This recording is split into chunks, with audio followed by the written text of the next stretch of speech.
മോക്ഷോമേ ഭൂയാത് ഇത് ഇച്ഛ. മോക്ഷോമേ ഭൂയാത് ഇത് ഇച്ഛ. എനിക്ക് മോക്ഷം വേണം എന്ന ചിന്ത. ഇതൊരു സ്വാർത്ഥതയല്ലേ സ്വാമി? അല്ല എന്ന് പറയാം. ഇത് മാത്രമേ ഉള്ളൂ സ്വാർത്ഥതയെ ഇല്ലാതെയാക്കുന്നത്. അത് എനിക്ക് സ്വതന്ത്രനാകണം. ഏതിൽ നിന്ന്? എല്ലാറ്റിൽ നിന്നും. അപ്പം ഇപ്പം ഞാൻ ഏതിലൊക്കെയോ ഇരിക്കുന്നുണ്ട്. എന്തിലൊക്കെയാണ്? എനിക്ക് സ്വതന്ത്രനാകാൻ വിവേക ചൂടാമണിയിൽ ആചാര്യസ്വാമികൾ പറയുന്നു. എന്താ? ജാതി, നീതി, കുലം, ഗോത്രം, നാമം, രൂപം, ഗുണം, ദോഷം വർജിതം. പിന്നെന്ത് വേണം? ദേശകാല വിഷയാദി വർത്തിയത് ബ്രഹ്മതത്വമസി ഭാവയാത്മനി. ജാതി, നീതി, കുല, ഗോത്ര, ദൂരകം, നാമരൂപഗുണദോഷവർജിതം. ദേശകാല വിഷയാദി വർത്തിയത് ബ്രഹ്മതത്വമസി ഭാവയാത്മനി. ആത്മനി ഭാവയ. ആത്മാവിൽ ഭാവന ചെയ്യും. എന്താ? ജാതി, നീതി, കുലം, ഗോത്രം, നാമം, രൂപം, ഗുണം, ഇതൊക്കെ എന്താണ്? വർജിതം, ഉപേക്ഷിക്കണം എന്ന് പറയാം. ഇതിനാണ് ഇന്നിട്ടോ തത്വമസി, അത് നീയാകുന്നു, ഇത് ഭാവയ, അത് ഭാവന ചെയ്യും. അഹം ബ്രഹ്മാസ്മിയിലെത്തണം. അതാണ് സ്വാതന്ത്ര്യം. പിന്നെ പറഞ്ഞുവല്ലോ സാധന, ഇത് സാധന ചതുഷ്ടയം. ഇതാണ് സാധന ചതുഷ്ടയം. തുടർന്ന് ചോദിക്കുന്നു, തതഃ തത്വവിവേകസ്യ അധികാരിണഃ ഭവന്തി. അനന്തരം തത്വവിവേകത്തിന് അധികാരിയായി ഭവിക്കണം. ശരി, പോലീസിൽ ഒരാളെ എടുക്കണമെങ്കിൽ അയാൾ അതിന് അധികാരിയാവണമല്ലോ. എന്താ അയാളുടെ അധികാരിത്വം? ഇന്നെന്ന യോഗ്യതയൊക്കെ വേണം. മസിൽ ഇത്ര ഉണ്ടായിരിക്കണം അല്ലേ? ഇത്ര നീളം, ഇത്ര വണ്ണം അല്ലേ? ഹൈറ്റ്, വെയ്റ്റ്, ചെസ്റ്റ് ഒക്കെ നോക്കും. അതാണ് ഒരാളുടെ പോലീസിലേക്കും പട്ടാളത്തിലേക്കും ഒക്കെ ഉള്ള യോഗ്യത. എന്നാൽ ഒരു ഡോക്ടർ ആവാൻ ഈ യോഗ്യത വേണോ? ഹൈറ്റ്, വെയ്റ്റ്, ചെസ്റ്റ് വേണ്ട. എഞ്ചിനീയർ, ഒരു കമ്പ്യൂട്ടർ എഞ്ചിനീയർക്ക് കാലുപോലും വേണമെന്നില്ല. പക്ഷെ പോലീസിന് അത് പറ്റില്ല എന്ന് പറയും. അപ്പോൾ ഓരോന്നിന് അധികാരി ഭേദം എന്ന് പറയും. അപ്പോൾ ഇവിടെ ശാസ്ത്രത്തിൽ ഈ സത്യം തെളിഞ്ഞു കിട്ടാൻ ഒരധികാരിത്വം ഉണ്ട്. വില്ലേജ് അധികാരിയല്ല. ഈ അധികാരിയ, ഈ ഗുണങ്ങളുള്ളവൻ ആരോ അവൻ തത്വവിവേകസ്യ അധികാരിണഃ ഭവന്തി. ഇവിടെ പറഞ്ഞിരിക്കുന്നത് സ്ത്രീയാണോ ഇവൻ, പുരുഷനാണോ, ഇന്ന ജാതിയിൽ ജനിച്ചവനാണോ, ഇന്ന ഇതാണ് തത്വവിവേകത്തിനുള്ള അധികാരിത്വം, സാക്ഷിപത്രം. ഇത് കിട്ടിയ അപ്പം നിങ്ങൾക്ക് തത്വവിവേകം ഒപ്പിട്ട് തരും. എന്നാ ശരി, മുന്നോട്ട് പോവാം. തത്വവിവേക കഹ, അതാണ് ഇപ്പം അടുത്ത ചോദ്യം. എന്താണ് ഈ തത്വവിവേകം? നിങ്ങൾ ഈ പറയുന്ന തത്വവിവേകം എന്ന് പറഞ്ഞാൽ എന്താ? ശരി, തത്വവിവേകം എന്താണ്? പറയണു, ആത്മാ സത്യം. ആത്മയാണ് സത്യം. പിന്നെയോ തദന്യത് സർവം മിഥ്യ ഇതി. അതിൽ നിന്ന് അന്യമായതെല്ലാം മിഥ്യ. അടുത്ത ചോദ്യം എന്തായിരിക്കും? പറയൂ. ഒരു ശിഷ്യൻ നിങ്ങളുടെ ഉള്ളിലുണ്ടെങ്കിൽ ചോദിക്കട്ടെ. ആത്മാ ഖ, അത് തന്നെ. എന്താണ് ഈ ആത്മാ? ആത്മാ കഹ ആത്മാ. എന്താണ് ആത്മാ? പറയണു, ശരിക്കും കേട്ടോളൂ. ആത്മാവിനെ കുറിച്ചാണ്. സ്ഥൂല സൂക്ഷ്മ കാരണ ശരീരാത് വ്യതിരിക്ത. അപ്പം ഈ സൂക്ഷ്മ സ്ഥൂല കാരണ ശരീരം എന്ത് എന്നൊക്കെ ചോദ്യം ഉണ്ടാവണം. ഉള്ളിൽ ഇപ്പോഴേ അടുക്കി വെച്ചോളണം. സ്ഥൂല സൂക്ഷ്മ കാരണ ശരീരാത് വ്യതിരിക്ത. 3 ശരീരങ്ങളാണ് നമുക്കുള്ളത്. സ്ഥൂലം, സൂക്ഷ്മം, കാരണം. ഇപ്പം നമ്മൾ വിചാരിച്ച ഒന്നേ ഉള്ളൂ എന്ന്. അല്ല, 3 എണ്ണം ഉണ്ട്. ആ 3നെയും വിസ്തരിക്കും. പിന്നെയോ പഞ്ചകോശാതീത. പിന്നെയോ 5 കോശങ്ങളുണ്ട്. അപ്പം 3 ശരീരങ്ങളിൽ നിന്ന് ഭിന്നമായതും പഞ്ചകോശാതീത, 5 കോശങ്ങളിൽ നിന്ന് 5 അറകൾ, 5 ഉടുപ്പുകളുണ്ട് എന്ന് പറയാം. ഈ ഉടുപ്പ് കൂടാതെ 5 കോശങ്ങളിൽ അതീതമായതും അവസ്ഥാത്രയ സാക്ഷി. 3 അവസ്ഥകൾക്ക് സാക്ഷിയായിട്ടുള്ളവൻ. 3 അവസ്ഥകൾ: ജാഗ്രത്, സ്വപ്ന, സുഷുപ്തി. സാക്ഷി എന്ന് പറഞ്ഞാൽ കാണുന്നവൻ എന്ന് പറഞ്ഞാൽ ജാഗ്രത അവസ്ഥയിൽ ഞാൻ കണ്ടു, ഞാൻ കേട്ടു, ഞാൻ രുചിച്ചു, ഞാൻ സ്പർശിച്ചു, ഞാൻ ഘ്രാണിച്ചു. ഇതാണ് ജാഗ്രത അവസ്ഥയിലെ സാക്ഷീഭാവം. സ്വപ്നാവസ്ഥയിൽ ഞാനൊരു സ്വപ്നം കണ്ടു എന്ന് സാക്ഷ്യപ്പെടുത്തി, സാക്ഷീഭാവത്തിൽ കണ്ടു. സുഷുപ്തിയിൽ ഞാനൊന്നും അറിഞ്ഞില്ല എന്നും ഞാൻ അറിഞ്ഞു. ഇതാണ് അവസ്ഥാത്രയ സാക്ഷി. ഈ ആത്മാവിനെ, ആത്മാവിനെക്കുറിച്ചാണ് പറയുന്നത്, നമ്മളിലുള്ള ഒരു ആത്മാവിനെക്കുറിച്ച്. പക്ഷേ ഇന്ന് നമ്മൾ അതിനെ പൂർണ്ണമായി അവഗണിച്ചിരിക്കുക. സച്ചിദാനന്ദ സ്വരൂപ. മൂപ്പരുടെ സ്വരൂപം എന്താണ് എന്ന് ചോദിച്ചാലോ, സച്ചിത് ആനന്ദം. ഇതാണ് അദ്ദേഹത്തിൻ്റെ സ്വരൂപം. സന്ന്, അങ്ങനെ യാതൊന്ന് തിഷ്ഠതി, യാതൊന്ന് നിലനിൽക്കുന്നുവോ സ ആത്മാ, അതിനെയാണ് ആത്മാ എന്ന് പറഞ്ഞത്. അങ്ങനെ ഒരാളുണ്ടോ? എന്താ സംശയം? ഇല്ലേ? നമ്മുടെ ഉള്ളിലില്ലേ? ഉണ്ട്. ആരാണവൻ? ഞാനൊന്നും അറിഞ്ഞില്ല എന്ന് പറഞ്ഞ് ഉറങ്ങി സ്വാമി. അപ്പോൾ നിങ്ങളൊന്നും അറിഞ്ഞില്ല എന്ന് പറയാൻ നിങ്ങളൊരറിവ് അവിടെ ഉണ്ടായിരുന്നില്ലേ? അത് ശരിയാ. ഞാൻ ഇന്നലെ ഒരു സ്വപ്നം കണ്ടു സ്വാമി. അതെയോ? അതാര് പറഞ്ഞു? ആരോ മാറി നിന്ന് കണ്ടു ആ സ്വപ്നത്തെ.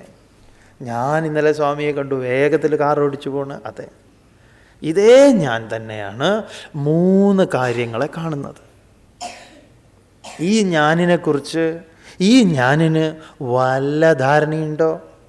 എന്നിട്ട് ഞാൻ പറയാണ്, ഞാൻ നിന്നെ ശരിയാക്കി തരാമെന്ന്.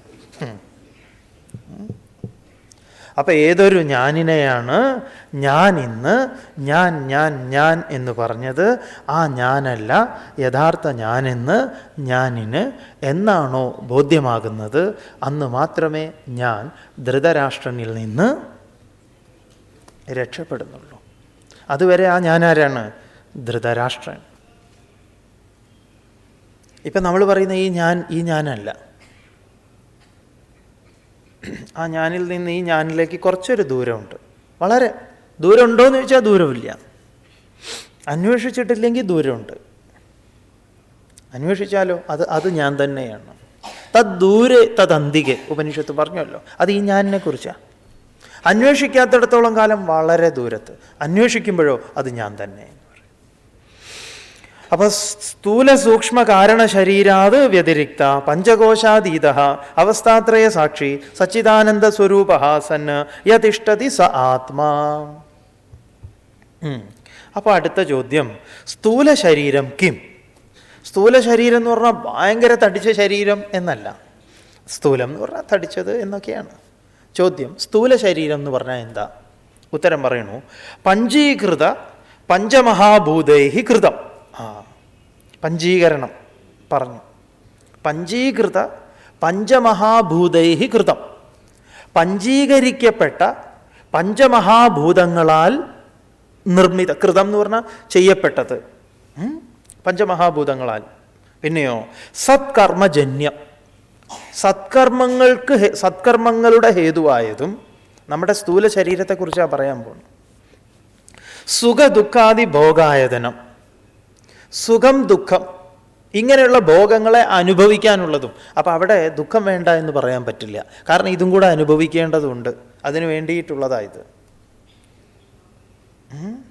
അപ്പം സുഖദുഃഖാദി ഭോഗായതനം ശരീരം. ആ ശരീരത്തിൽ എന്തൊക്കെ മാറ്റങ്ങളുണ്ട് പറയണു. അസ്ഥി, അസ്ഥി എന്ന് പറഞ്ഞാൽ എല്ല് എന്നല്ല, ഉണ്ട്, ഉണ്മ, അസ്ഥി. ജായതേ, വർദ്ധതേ, വർദ്ധിക്കുന്നു. വിപരീണമതേ, മാറ്റങ്ങൾ സംഭവിക്കണു. ശിശുവായി, ഷീയും ഷൂയുള്ള കാലം, പിന്നെ വലുതായി, ഇല്ലേ, പിന്നെ യുവാവായി, യുവതിയായി, വൃദ്ധനായി, ഇങ്ങനെ വിപരീണമതേ. അപക്ഷീയതേ, ഇതാ തലയും ഒക്കെ നരച്ചുകൊണ്ടിരിക്കണു. തല നരച്ചിരിക്കുമ്പം നമ്മൾ എന്ത് ചെയ്യുന്നു? വേറെ എന്തെങ്കിലുമൊക്കെ ചെയ്യുന്നു. എന്തോ ആവട്ടെ, അപക്ഷീയതേ. ഇന്നലെ ഒരു തമാശ വായിക്കുകയായിരുന്നു. കുറച്ചൊരു പ്രായമുള്ള ഒരാൾ ഒരു കല്യാണം കൂടെ കഴിച്ചു എന്നാ, 2 കല്യാണം കഴിച്ചു. അപ്പോൾ പുതിയ ഭാര്യ കുറച്ച് ചെറുപ്പമായിരുന്നു എന്ന്. അവർ ഇദ്ദേഹത്തിൻ്റെ ഈ വെള്ളമുടിയൊക്കെ പറിച്ചെടുക്കും അത്രേ. അപ്പോൾ പഴയ ഭാര്യ വന്നിട്ട് കറുപ്പ് പറിച്ചെടുക്കാൻ തുടങ്ങിയെന്ന്, അവരുമായിട്ട് സമത്വം പ്രാപിക്കാൻ. അങ്ങനെ ചുരുക്കി പറഞ്ഞാൽ അദ്ദേഹത്തിന് വലിയ പറയണു. വിപരീണമതേ, ഇങ്ങനെ മാറ്റങ്ങൾ സംഭവിക്കണം. അപക്ഷീയതേ, ക്ഷയിച്ചുകൊണ്ടിരിക്കുന്നു. വിനശ്യതി, ഒരു ദിവസം നശിക്കുന്നു. ഇത് ഷഡ്വികാരവത് സ്ഥൂല ശരീരം. ഇപ്രകാരം 6 വികാരങ്ങൾക്ക് വിധേയമാണ് നമ്മുടെ ശരീരം. ഇതുപോലും അറിയാതെ ജീവിക്കുന്നവരുണ്ട്. അപ്പം ശരീരത്തിന് 6 വികാരങ്ങളുണ്ട്. എന്തൊക്കെയാണ് ഈ 6 വികാരങ്ങൾ? അസ്ഥി, ജായതേ, വർദ്ധതേ, വിപരീണമതേ, അപക്ഷീയതേ, വിനശ്യതി. ഇതാണ് സ്ഥൂല ശരീരം. അങ്ങനെയാണെങ്കിൽ സൂക്ഷ്മ ശരീരം കിം? എന്താണ് സൂക്ഷ്മ ശരീരം? അപഞ്ചീകൃത പഞ്ചമഹാഭൂതൈഹി കൃതം. പഞ്ചീകരിക്കപ്പെടാത്ത മഹാഭൂതങ്ങളാൽ എന്ന് പറഞ്ഞാൽ തന്മാത്രകൾ, അതുമാത്രമായി നിലനിൽക്കുന്നത്. പഞ്ചീകരണത്തിന് വിധേയമായതും പഞ്ചീകരിക്കാത്തതും കണ്ടുവല്ലോ. ഇന്നലത്തെ ബ്ലാക്ക് ബോർഡ് ഒന്നുകൂടെ സങ്കല്പിച്ചോളൂ. സ്വാമിജി അധികം കുഴക്കില്ല. പഞ്ചീകരിക്കാത്തത് എന്ന് പറഞ്ഞാൽ ഓരോന്നും ചേരാത്തത്, അത് മാത്രമായി നിലനിന്നതിൽ നിന്ന് അപഞ്ചീകൃതം എന്ന് പറഞ്ഞാൽ പഞ്ചീകരിക്കാത്തത്. അപഞ്ചീകൃത പഞ്ചമഹാഭൂതൈഹി കൃതം. അങ്ങനെയുള്ള പഞ്ചമഹാഭൂതങ്ങളാൽ കൃതം ചെയ്യപ്പെട്ടതും സത്കർമ്മജന്യം, നേരത്തെ പറഞ്ഞ സ്ഥൂല ശരീരം പോലെ തന്നെ സത്കർമ്മജന്യമായിട്ടുള്ള സത്കർമ്മത്തിൻ്റെ ഫലമായി കിട്ടിയതും സുഖദുഃഖാദി ഭോഗായതനം, അവിടെയും സുഖദുഃഖാദികളുടെ ഭോഗത്തിനായിക്കൊണ്ടുള്ളതും പഞ്ചജ്ഞാനേന്ദ്രിയാണി, പഞ്ചജ്ഞാനേന്ദ്രിയങ്ങൾ, ശബ്ദസ്പർശരസ രൂപഗന്ധങ്ങളെ അറിയുക. പഞ്ചകർമ്മേന്ദ്രിയാണി വാക് പാണി പാദപായു ഉപസ്ഥം ഇത്യാദി പഞ്ചകർമ്മേന്ദ്രിയാണി ജ്ഞാനേന്ദ്രിയാണി. പഞ്ചപ്രാണാദയ, പഞ്ചപ്രാണന്മാർ എന്ന് പറഞ്ഞാൽ പ്രാണ, അപാന, വ്യാന, ഉദാന, സമാന. അങ്ങനെ പഞ്ചപ്രാണന്മാർ ഇതിനെക്കുറിച്ച് പറയുന്നുണ്ട്, പറയാം. എന്നാലും ഇപ്പം തന്നെ ഒന്ന് മനസ്സിലാക്കി വെച്ചാൽ ആ സമയത്ത് വേഗത്തിൽ അങ്ങോട്ട് മുന്നോട്ട് പോവാലോ. പഞ്ചപ്രാണാദയ, ഇങ്ങനെ പഞ്ചപ്രാണന്മാരും. മനശ്ച ഏകം, ഒരു മനസ്സ്. ബുദ്ധിഹീച്ച, ഉണ്ടെങ്കിൽ അതും ബുദ്ധി. ഏക ഏവം, ഇങ്ങനെ ഇത് രണ്ടും കൂടിയിട്ട് സപ്തദശാകലാഭിഹി, 17 കലകളോട് കൂടിയിട്ടുള്ള, സപ്തദശ എന്ന് പറഞ്ഞാൽ 17 കലകൾ. ഏതൊക്കെയാണ്? എണ്ണിയെടുത്തോളൂ. പഞ്ചജ്ഞാനേന്ദ്രിയാണി പഞ്ചകർമ്മേന്ദ്രിയാണി പഞ്ചപ്രാണാദയ. എത്ര ആണികളായി? 10 ആണി. പിന്നെ 5 മനശ്ചേകം ബുദ്ധിശ്ചേകം. മനസ്സ് ബുദ്ധി റെഡിയായോ? ഏക ഏവം സപ്തദശാകലാഭിഹി സഹ, യാതൊന്നാണോ തിഷ്ഠതി, യാതൊന്ന് നിലനിൽക്കുന്നുവോ, തത് സൂക്ഷ്മ ശരീരം, അതിനെയാണ് സൂക്ഷ്മ ശരീരം എന്ന് പറഞ്ഞത്. ഇതും നമുക്കുണ്ടല്ലോ, ഉണ്ട് എന്ന് പറയാം. ശ്രോത്രം ത്വക് ചക്ഷു രസന ഘ്രാണം ഇതി പഞ്ചജ്ഞാനേന്ദ്രിയാണി. എന്താണ് പഞ്ചജ്ഞാനേന്ദ്രിയങ്ങൾ എന്ന് സംശയമുണ്ടെങ്കിൽ അത് പറയാണ്. ഇനിയുള്ളതൊക്കെ ഒന്ന് ശ്രദ്ധിക്കേണ്ടതാണ്, വളരെ ശ്രദ്ധിക്കേണ്ടത് തന്നെ എല്ലാം പറയണു. ശ്രോത്രസ്യ ദിഗ് ദേവത. ശ്രോത്രസ്യ, കാതിൻ്റെ ദേവൻ ആരാണ്? ആകാശം. ഇതൊരു ശുദ്ധമായ സയൻസാണ്. സ്പേസിലാണ് ഈ കാത്. അതുകൊണ്ടാണ് നമ്മുടെ കാത് ഇങ്ങനെ നിർമ്മിച്ചിരിക്കുന്നത്. ഇതിലാണ് സ്പേസ് ഉണ്ട്. ഇവിടെ ആകാശത്തിൽ എന്തുണ്ട്? ആകാശമുണ്ട് എന്ന് പറയാം. ആകാശത്തിലാണ് ഇത് കേൾവി സംഭവിക്കുന്നത്. അപ്പം നമ്മുടെ കാതിന് ഒരധിഷ്ഠാന ദേവനുണ്ട്. ഭാരതീയ ഋഷി മനസ്സ് ഈ നമ്മെ നിർമ്മിച്ചിരിക്കുന്നത് ഈ പറഞ്ഞ ഭൂതങ്ങളെ കൊണ്ടാണ്. ഈ ഭൂതങ്ങളോട് നമുക്കൊരു വിധേയത്വമുണ്ട്, ഒരു പാരസ്പര്യമുണ്ട് എന്ന് പറയാം. ആ പാരസ്പര്യത്തെ ഓർമ്മിപ്പിക്കുന്നതാണ് ആദ്യം. അല്ലാതെ എന്തെങ്കിലും പൊട്ടത്തരം പറയുന്നതല്ല, അത് ശുദ്ധ സയൻസാണെന്ന് പറയാം. അപ്പം കാതിൻ്റെ, ചെവിയുടെ രക്ഷാദേവത ആകാശമാണ്. അതുകൊണ്ട് കഥന പൊട്ടിക്കുന്നിടത്ത് അധികം അടുത്ത് പോയി നിൽക്കരുത്. ഇതിൻ്റെ എന്താ പറയുക, ഡയഫ്രം തന്നെ പോയി പോകുമെന്ന് പറയാം. അപ്പം അതുപോലെയോ ത്വജോ വായു, ത്വക്കിൻ്റെ ദേവത വായു ആകുന്നു. വായു. അപ്പോൾ ഈ സ്പർശം അറിയാത്തവർക്ക് അത് കാറ്റടിച്ചാലൊന്നും അറിയില്ല, ഊതി നോക്കിയാലൊന്നും അറിയില്ല അല്ലേ? അതൊന്ന് സംശയം തീർക്കാൻ വേണമെങ്കിൽ നോക്കിക്കോളൂ. അപ്പം അതിൽ നമ്മൾ ഊതുന്ന സമയത്ത് ചൂടുള്ള വായുവായിരിക്കും അല്ലേ? ഊതുമ്പോൾ അത് കുറച്ചൊരു ഇതുണ്ടാവും എന്ന് പറയാം. അങ്ങനെ വായുവാണ്, വായുവിനെ കൊണ്ട് നിർമ്മിച്ചതാണെന്ന് അത് പറയാൻ പോകുന്നുണ്ട് ഇനി. അപ്പം അതിനൊരു അധിഷ്ഠാന ദേവതയുണ്ട്. അതെന്താണ്? വായുവാണ്. ത്വജോ വായു, ത്വക്കിൻ്റെ ദേവത വായുവാകുന്നു. ചക്ഷുഷ സൂര്യ, കണ്ണിൻ്റെതോ സൂര്യൻ. സൂര്യൻ്റെ അഭാവത്തിൽ കാഴ്ചകളൊന്നുമില്ല എന്ന് പറയാം. രസനായ വരുണ, രസനയുടെ ദേവൻ. രസമറിയുന്നത് വരുണൻ. വരുണം സമുദ്രം, ജലം. അതുകൊണ്ട് എല്ലാ രസവും അറിയുന്നത് ആരാണ്? ജലമുണ്ടെങ്കിലേ, ആ സലൈവ ഉണ്ടെങ്കിലേ രസം അറിയുള്ളൂ. ഘ്രാണസ്യ അശ്വിനൗ, ഘ്രാണസ്യ നാസികയുടെ ദേവത അശ്വിനൗ ഭൂമിയാണ്. ഭൂമിയുടേതാണ് ഗന്ധം. എല്ലാ ഗന്ധവും ആവിർഭവിക്കുന്നതും തിരോധാനം ചെയ്യുന്നതും ഭൂമിയിലാണ്. അത് ദുർഗന്ധമാകട്ടെ സുഗന്ധമാകട്ടെ. അപ്പം നാസികയുടെ ദേവൻ അതാണ്. അശ്വിനി ദേവതകൾ എന്നാണ് പറയുക. അത് ഭൂമിയെ പ്രതിനിധാനം ചെയ്യുന്നു. അശ്വിനി 2 പേര്, അത് 2 ദ്വാരം ഉള്ളത് കൊണ്ടാണ്. ഇത് ജ്ഞാനേന്ദ്രിയ ദേവത. ഇപ്രകാരം ജ്ഞാനേന്ദ്രിയത്തിൻ്റെ ദേവതകളെ കൽപ്പിച്ചിരിക്കുന്നു. ദേവതാ സങ്കല്പം ഇങ്ങനെയാണ്. വളരെ ശ്രദ്ധിക്കേണ്ട ഒന്നാണെന്ന് പറയാം. അതുകൊണ്ട് ഈ ദേവന്മാരുടെ ദോഷം എന്നൊക്കെ പറയുക പണ്ട് കാലത്ത് പറഞ്ഞിരുന്നത് ഇതിൻ്റെ ദോഷമാണ്. വായുദോഷം അല്ലെങ്കിൽ ഇത്തരത്തിലുള്ള ദോഷങ്ങൾ. ഇനി ഓരോന്നിൻ്റെ വിഷയങ്ങൾ പറയുന്നു. ശ്രോത്രസ്യ വിഷയ ശബ്ദഗ്രഹണം. ശ്രോത്രത്തിൻ്റെ വിഷയം, കാതിൻ്റെ വിഷയം എന്താണ്? ശബ്ദഗ്രഹണം. ശബ്ദത്തെ ഗ്രഹിക്കുക എന്നതാകും. അത്രയേ ഉള്ളൂ. ശ്രോത്രം ചെയ്യുന്നത് ശബ്ദത്തെ ഗ്രഹിക്കുക മാത്രമാണ്. വളരെ ഇതിന്നൊക്കെ കുറേ കാര്യങ്ങൾ മനസ്സിലാക്കാനുണ്ട്.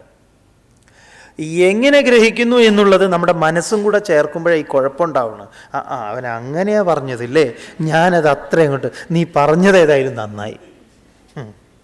ആദ്യം എന്താ, കേൾവി മാത്രമേ സംഭവിച്ചിട്ടുണ്ടായിരുന്നുള്ളൂ. മറ്റേ ആൾ പറഞ്ഞു കൊടുത്തു, മനസ്സിലായോ നിനക്ക് എന്താ പറഞ്ഞതെന്ന്? ഇല്ല, അതിൻ്റെ അർത്ഥം ഇതാണ് ഞാൻ പറഞ്ഞത്.